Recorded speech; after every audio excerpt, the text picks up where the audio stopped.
megalayapost.news.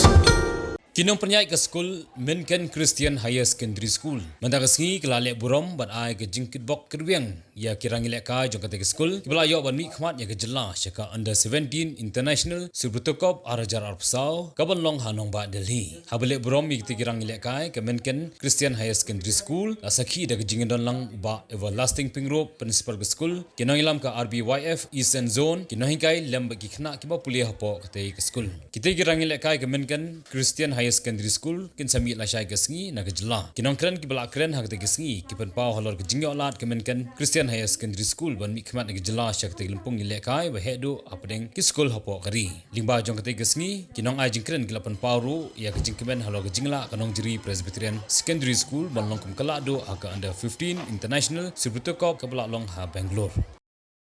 Ketika jingkiman ke bakrau ya ka school juri ka Menken Christian Higher School Barambong penghadian bangila job ya ka state level hak under 17 boys kini ki kena school juri ke ladon hak concentration camp mentalis pernah tiket semi nang ni hak life way trick jom mentau August ya ka bang mikmat shadu dali hak international level makin stang banyele hak artrik na galang juna hak pau jingkiman ke bakrau ai ya lain bolon kat bagi school but ba kini ke kena ke jungi kin dak kai bah ba kini ka kam ko bakila ton bros kana enta bila kami improve aga tinggal kai joki ki kremen ba kini ke tim ke jungi kan wanra ya so jongka jingjob ini senam ara jara sa hagini ka under 17 boys category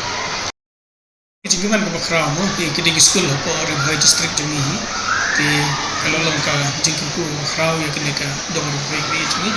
bagi bagi kena jonas 15 boys kibela leha Bengaluru kilai le kai bha jadi don kena jumiru kibala lek bani mi kmat lang na kanika team de sukman skade ya lodom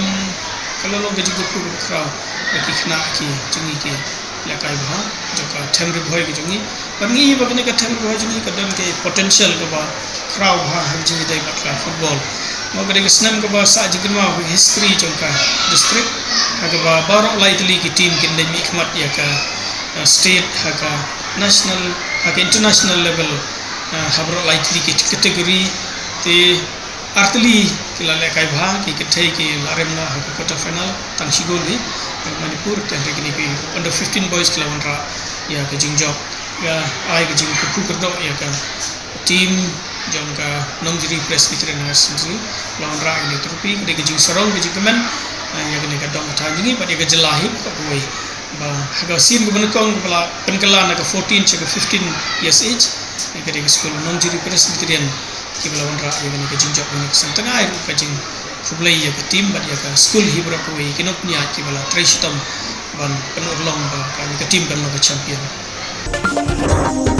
megalayapost.news.